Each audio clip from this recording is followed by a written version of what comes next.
పర్యావరణ పరిరక్షణ ప్రతి ఒక్కరి బాధ్యత అని, ప్రకృతికి హాని కలగకుండా జీవించడం ద్వారానే భావితరాలకు ఆరోగ్యకరమైన భూమిని అందించగలము అని బి వీరేంద్ర పిలుపునిచ్చారు.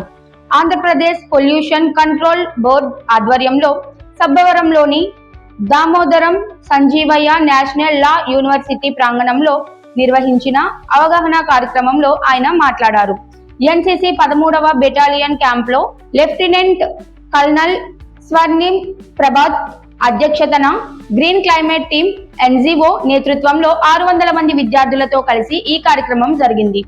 ప్రతి ఒక్కరూ పర్యావరణాన్ని పరిరక్షించాలని చెప్పి ఎన్సీసీ 13వ బెటాలియన్ ఈరోజు నిర్వహించిన కార్యక్రమంలో అందరూ మాట్లాడటం జరిగింది. ప్రధానంగా పొల్యూషన్ కంట్రోల్ బోర్డు నుంచి వచ్చిన అధికారి వీళ్ళందరికీ కూడా ఎట్లా కార్యక్రమాలు చేయాలి, పర్యావరణ పరిరక్షణ ఏం చేయాలి, పర్యావరణ హితంగా జీవించడం వల్ల లాభం ఏంటి, మన సముద్రాలను కాపాడుకోవాలి, మన అడవులను కాపాడుకోవాలని అందరికీ ఎడ్యుకేట్ చేయడం జరిగింది.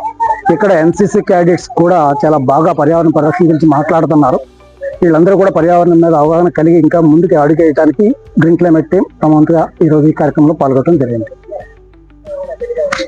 ఈ సందర్భంగా బి వీరేంద్ర మాట్లాడుతూ, మనం పీల్చే గాలి, త్రాగే నీరు, నివసించే భూమి కాలుష్యం కాకుండా కాపాడాల్సిన బాధ్యత ప్రతి ఒక్కరిపై ఉందన్నారు. సామాజిక వనాలను విస్తృతంగా పెంచాలని, ప్రతి ఒక్కరూ కనీసం 10 మొక్కలు నాటి వాటిని సంరక్షించాలని కోరారు. ప్రకృతి పరిరక్షణలో ప్రజల భాగస్వామ్యం పెరిగితేనే పర్యావరణ సమతుల్యత సాధ్యమవుతుందని ఆయన వివరించారు. జేవి రత్నం మాట్లాడుతూ, సమస్త జీవరాశిని కాపాడటమే నిజమైన మానవత్వం అని పేర్కొన్నారు. మారిషస్ లో ఒకప్పుడు విస్తారంగా కనిపించిన డోడో పక్షులు వేట కారణంగా అంతరించిపోయిన విషయాన్ని గుర్తు చేస్తూ, ప్రకృతిలో ప్రతి జీవి విలువైనదేనని చెప్పారు. భూమిపై ఉన్న ప్రతి జీవి ఈ ప్రకృతి కుటుంబంలో భాగమేనని, వాటి సంరక్షణకు అందరూ ముందుకు రావాలని పిలుపునిచ్చారు. ఈ కార్యక్రమంలో S V Govindarao, association of people's power ప్రతినిధి నిమ్మకాయల భాస్కర్, విద్యార్థిని నందిని రాయ్ తో పాటు పలువురు విద్యార్థులు పాల్గొన్నారు. అలాగే గోవర్ధనపురం గోశాల ప్రతినిధి దోడా మహేష్ చేసిన పిచ్చుకల గూళ్లు, మట్టి పాత్రలను విద్యార్థులకు పంపిణీ చేశారు. ఈ కార్యక్రమం విద్యార్థుల్లో పర్యావరణ పరిరక్షణపై మరింత అవగాహన కల్పించింది. నేను association of people power Bhaskar మాట్లాడుతున్నాను. ఈరోజు మనం ఇక్కడ ఎన్సీసీ క్యాంప్ లో ఎన్విరాన్మెంట్ అవేర్నెస్ క్యాంపెయినింగ్ చేయడం జరిగింది. గ్రీన్ క్లైమేట్ టీమ్ ఆధ్వర్యంలో, అలాగే రత్నం గారు పిల్లలకి ఏ విధంగా మన క్లైమేట్ ని కాపాడుకోవాలి, అలాగే మన సాయిల్ యొక్క ప్రాముఖ్యత ఏంటి, అలాగే పొల్యూషన్ ఏ విధంగా జరుగుతుంది, దానివల్ల తీసుకోవాల్సిన బాధ్యతలు ఏంటి, అలాగే వాటర్ పొల్యూషన్ గురించి కూడా చెప్పడం జరిగింది. పిల్లలందరూ కూడా దగ్గర ఒక 600 మెంబర్స్ పాల్గొనడం జరిగింది.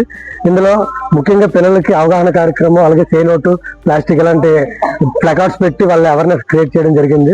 ఈ యొక్క కార్యక్రమాలను మమ్మల్ని కూడా ఇన్వాల్వ్ చేసినందుకు ధన్యవాదాలు తెలుపుకుంటున్నాం. ఆడుకుంటూ మొక్కల్ని అన్నిటిని నాటుకుంటూ మంచిగా చూసుకుని, మొక్కల్ని నరకకుండా చెట్లు అయ్యేలా ఉంచి, వాటి మీద పక్షులు గూడు కట్టుకుని పక్షులు నివసించేలా వాటిని ఇంకా మనం పెంచేలా చూసుకోవాలి. తర్వాత నదుల్ని అవన్నీ కలుషితం చేయకుండా ప్లాస్టిక్ ని తక్కువగా యూజ్ చేస్తూ ప్రకృతి నుంచి వచ్చిన ప్రతిదాన్ని మంచిగా యూటిలైజ్ చేసుకుని యూజ్ చేసుకోవాలి.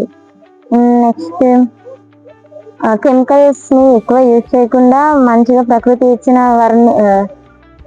అన్నిటిని మంచిగా యూటిలైజ్ చేసుకుంటే.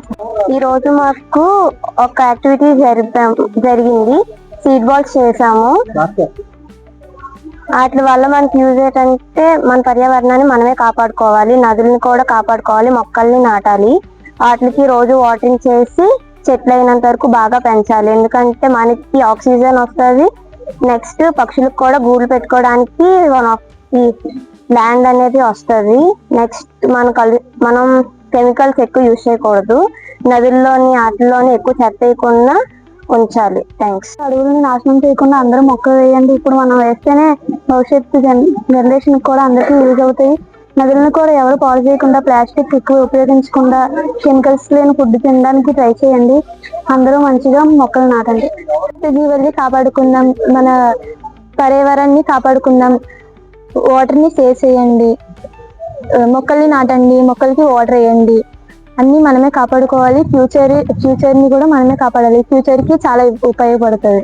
మనమే కాపాడుకోవాలి. పర్యావరణం కాపాడుకుందాం, చెట్లు నాటుదాం, మొక్కలకి నీళ్లు వేద్దాం, రోజు కలుషితం అవ్వకుండా చూసుకుందాం, నదుల్ని చూసుకుందాం, సముద్రాన్ని కలుషితం అవ్వకుండా చూసుకుందాం, ప్రజల్ని చూసుకుందాం.